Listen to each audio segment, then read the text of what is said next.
বাংলাদেশে হিন্দু নিপীড়ন আর এবার নিন্দায় সরব ইমাম মুয়াজ্জিমদের সংগঠনের। সংখ্যালঘুদের নিরাপত্তার দায় সরকারের, ভারতে মুসলিমদের দ্বিতীয় শ্রেণীর নাগরিক বানিয়েছেন মোদি, সরব গবেষক।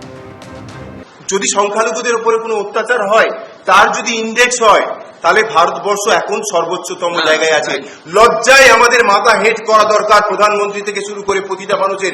সংখ্যালঘুদেরকে কিরকম ভাবে দ্বিতীয় শ্রেণীর নাগরিক করতে হয় গত 10 বছরে দেখিয়ে ছেড়েছে। বাংলাদেশে কিছর হলো, সঙ্গে সঙ্গে এখানকার মুসলমানদের উপরে নানান রকম ভাবে সন্দেহ, আমরা এটার কিন্তু কড়া নিন্দা করি, এনে ফেলছি। আমরা জানি 2014-এর পর সংখ্যালঘুদের উপরে এই দেশে কি ধরনের হাতে ফিজিক্যালি সব ধরনের ভাবে মারার চেষ্টা করেছে। আমরা দেখেছি কীরকমভাবে একটা ঐতিহাসিক মনুমেন্টকে ধ্বংস করে সেখানে আজকে মন্দির হয়ে গেছে। আমরা দেখেছি কীরকমভাবে আজকে পার্সোনাল আইনে আমরা জানি যে ওয়াকফ অ্যাক্ট শুরু হয়েছে।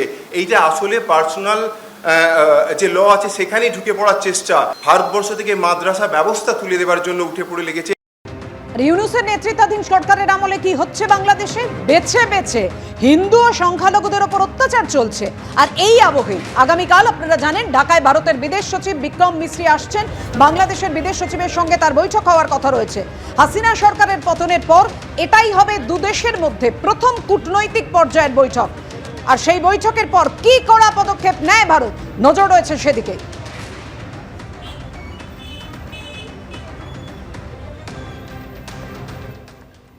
আপনারা জানেন যে আগামীকাল এখানে ভারতের পররাষ্ট্র সচিব আসছেন, আমাদের পররাষ্ট্র সচিবের সাথে আলাপ করবেন। এটা কিন্তু একটা স্ট্যান্ডিং মেকানিজম, এটা অস্বাভাবিক কিছু না। প্রতি বছর একজন যান ওপাশে, পরের বছর ওপাশ থেকে আসেন পররাষ্ট্র সচিব পর্যায়ে।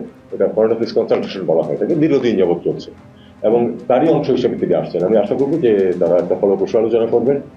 এবং আবার একটা কথা, আমি ভারতের উচ্চ পর্যায়েও যখন দেখা সাক্ষাৎ, আমি বলছি যে কোনো সমস্যার সমাধান করতে হলে প্রথমে স্বীকার করতে হবে যে সমস্যাটা আছে, এবং আমাদের একইভাবে প্রথমে স্বীকার করতে হবে যে 5 আগস্টের আগে এবং পরে ভারতের সাথে সম্পর্কে নিশ্চয়ই একটা গুণগত পরিবর্তন হয়েছে। এটা মেনে নিয়ে আমাদেরকে চেষ্টা করতে হবে সম্পর্ককে এগিয়ে নিতে। এবার বাংলাদেশ সরকারকে চিঠি রামকৃষ্ণ মঠ ও রামকৃষ্ণ মিশনে। দেশের সার্বিক পরিস্থিতি বিবেচনায় চিন্ময় কৃষ্ণ দাসকে জেল মুক্ত করুন। চিন্ময় কৃষ্ণ দাস ব্রহ্মচারীকে কারামুক্তি করলে আপনার সরকারের ভাবমূর্তি উজ্জ্বল হবে। আশা করি আপনি প্রয়োজনীয় ব্যবস্থা গ্রহণ করে আমাদের আশ্বস্ত করবেন। এই মর্মেই বাংলাদেশ সরকারকে চিঠি রামকৃষ্ণ মঠ ও রামকৃষ্ণ মিশনে। যেভাবে হিন্দুদের ওপর নিপীড়ন, লাগাতার অত্যাচার বাড়ছে এবং সন্ন্যাসী চিন্ময় কৃষ্ণ দাসকে রাষ্ট্রদ্রোহিতার মামলায় গ্রেফতার করা হয়েছে, আরো 1 মাস শুনানি পিছিয়ে গেছে, জানুয়ারি মাস অবধি তাকে জেলে থাকতে হবে। এবার বাংলাদেশ সরকারকে চিঠি দিল রামকৃষ্ণ মঠ ও রামকৃষ্ণ মিশন। দেশের সার্বিক পরিস্থিতি বিবেচনায় চিন্ময় কৃষ্ণ দাসকে জেল মুক্তি করুন।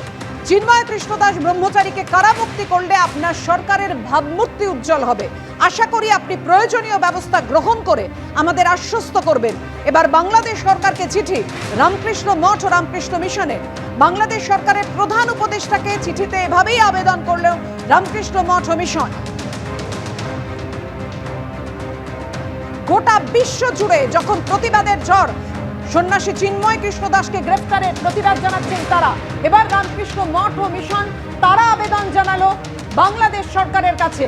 গণপ্রজাতন্ত্রী বাংলাদেশ সরকার এভাবেই তারা উদ্ধৃত করে লিখেছে যে শ্রী চিন্ময় কৃষ্ণ দাস ব্রহ্মচারীকে কারাগার থেকে মুক্তি দান করুন। এভাবেই তারা আবেদন করেছেন। এ বিষয়ে আপনি প্রয়োজনীয় ব্যবস্থা গ্রহণ করে আমাদের আশ্বস্ত করবেন।